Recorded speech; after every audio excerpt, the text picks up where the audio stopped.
अस्सलाम वालेकुम everyone, welcome back to my channel. कैसे हैं आप सब लोग। आज हम नया लेस का डिज़ाइन बना रहे हैं पैराशूट के थ्रेड से। आप इसी डिज़ाइन को कॉटन थ्रेड से भी बना सकते हैं, सिल्की थ्रेड की डिफरेंट लेयर यूज़ करके बना सकते हैं और आप इसी डिज़ाइन को इजीली अपने वूल के पैटर्न्स पे भी बना सकते हैं। इस डिज़ाइन के लिए बेसिकली हमें बेस रो नहीं चाहिए, बट अगर आप बिगनर्स हैं, आपको डिस्टेंस लेने में मुश्किल होती है तो आप बेस रो भी बना सकते हैं। सो काइंडली जिन लोगों ने अभी अभी ट्यून किया है, मेरा चैनल सब्सक्राइब कर दीजिए, लाइक कमेंट और शेयर भी किया कीजिए। Thank you. सबसे पहले मैंने स्लिप नॉट ले लिया है अपने थ्रेड पे कुछ इस तरह से। इस स्लिप नॉट को हम अटैच कर देंगे अपने फैब्रिक पे सिंगल क्रोशे की हेल्प से। जहाँ पे भी आपने डिज़ाइन बनाना है उस फैब्रिक को आप फोल्ड ज़रूर किया कीजिए प्रेस की हेल्प से। सिंगल क्रोशे हमने बनाया, 2 चेन लिया हमने। 2 चेन के बाद डबल क्रोशे का बल लेना है और डबल क्रोशे का बल मैक्सिमम 2 या 3 चेन के गैप के ऊपर, या फिर जितना डबल क्रोशे का हमारा डिस्टेंस होता है वो मैक्सिमम 3 चेन का होता है, तो हम ये इस डिस्टेंस पे इस डबल क्रोशे को बनाएंगे। इस तरह से ये हमारा वेरी फर्स्ट स्टेप है। इसके एज पे हम क्या करेंगे, 3 चेन बनाएंगे प्लस 5 डबल क्रोशे बनाएंगे, तो ये हमारे पास 6 की काउंटिंग आएगा। 1 2 3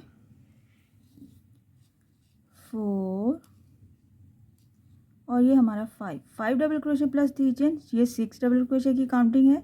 जब हमारा ये वाला पैटर्न कंप्लीट हो जाता है तो यहाँ पे लास्ट स्टिच के साथ ही हम क्या करेंगे, 4 चेन बनाएंगे। 1 2 3 4 और बैक पे जाते हुए ये जो हमारा वेरी फर्स्ट स्टिच होगा उसके एज पे हमने इसको अटैच कर देना है सिंगल क्रोशे की हेल्प से। कुछ इस तरह से 3 चेन के एज पे हम अटैच कर देंगे इसको।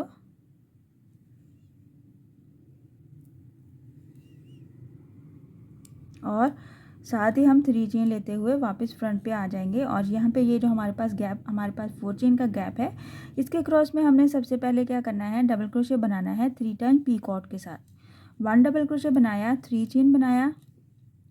इस 3 चेन को इस डबल क्रोशे के क्रॉस में पीकॉट बनाना है सिंगल क्रोशे की हेल्प से। एक बार फिर से बनाना है डबल क्रोशे, 1 2 3 चेन, इस डबल क्रोशे के क्रॉस में पीकॉट सिंगल क्रोशे करते हुए फिर से एक बार बनाएंगे। टोटल हमें 3 पीकॉट्स चाहिए हैं।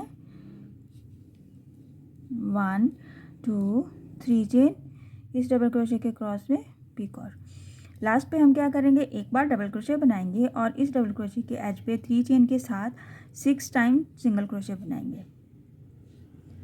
1 सिंगल क्रोशे, 2, इसी पूरे डबल क्रोशे के क्रॉस में 3 4 5 एंड 6। 6 कंप्लीट करने के बाद हम क्या करेंगे, डायरेक्ट हम ये वाला जो हमारा 4 चेन का गैप था इसमें हम सिंगल क्रोशे स्लिप स्टिच की हेल्प से इसको अटैच कर देंगे कुछ इस तरह से। साथ ही हम क्या करेंगे, 3 चेन ले लेंगे।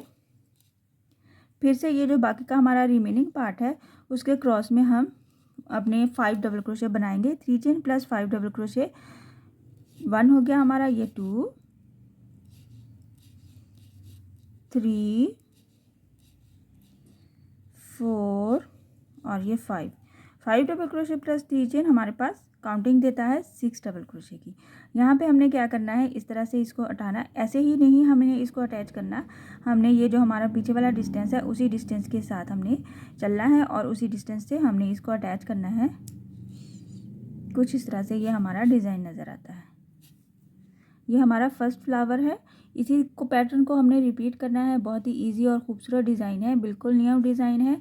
जब हमने इसको सिंगल क्रोशे कर दिया है, एक बार फिर से हम क्या करेंगे, सेम पैटर्न को रिपीट करेंगे। सिंगल क्रोशे के साथ 2 चेन ले लेंगे। 1 2 double crochet,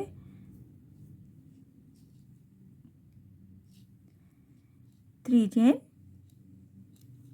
plus 5 double crochet. 1 2 3 4 and 5 double crochet हमारा जब बन जाता है, 4 चेन ले लेंगे इसके एज पे। 1 2 3 4 बैक पे जाते हुए ये जो हमारा वेरी फर्स्ट 3 चेन का एज होगा इस पे हम इसको सिंगल क्रोशे कर देंगे।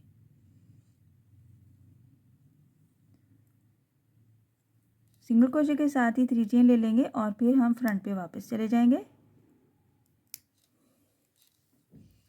फ्रंट पे वापस आए तो हमारे पास ये जो 4 चेन का गैप है इसके क्रॉस में हमने डबल क्रोशे बनाना है।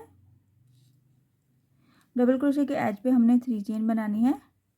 इस 3 चेन को इस डबल क्रोशे के क्रॉस में हम सिंगल क्रोशे करते हुए पीकॉट बनाएंगे। इस तरह से हमने ये 3 टाइम बनाना है। 2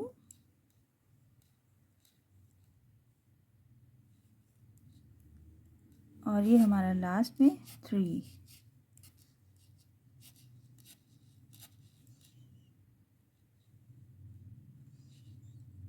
और एक बार लास्ट में बनाएंगे डबल क्रोशे और उसके क्रॉस में हम बनाएंगे 3 chain plus 6 single crochet. 1 2 3 6 single crochet बनाएंगे हम इसके क्रॉस में और लास्ट स्टिच पे पहुंच जाएंगे हम यहाँ पे। 2 3 4 5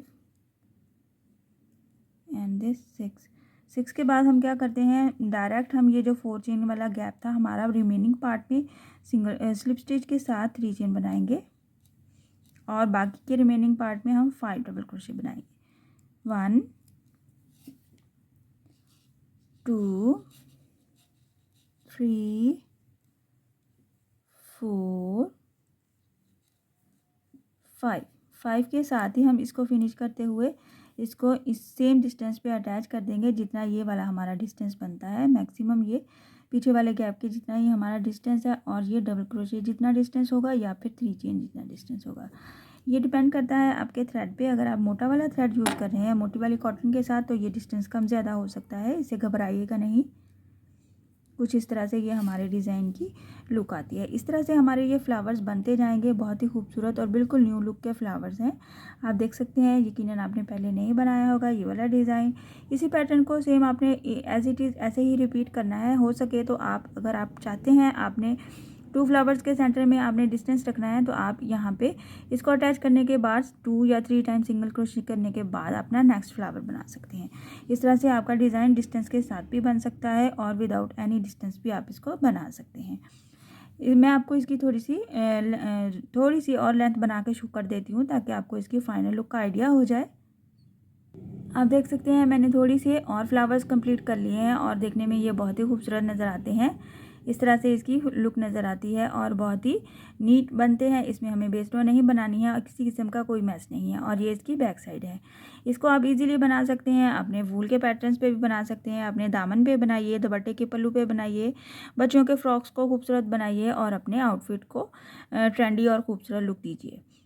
आई होप कि आज का डिज़ाइन आपको पसंद आया होगा और समझ भी आया होगा। इंशाल्लाह नेक्स्ट वीडियो में मिलूँगी किसी नए और अच्छे डिज़ाइन के साथ।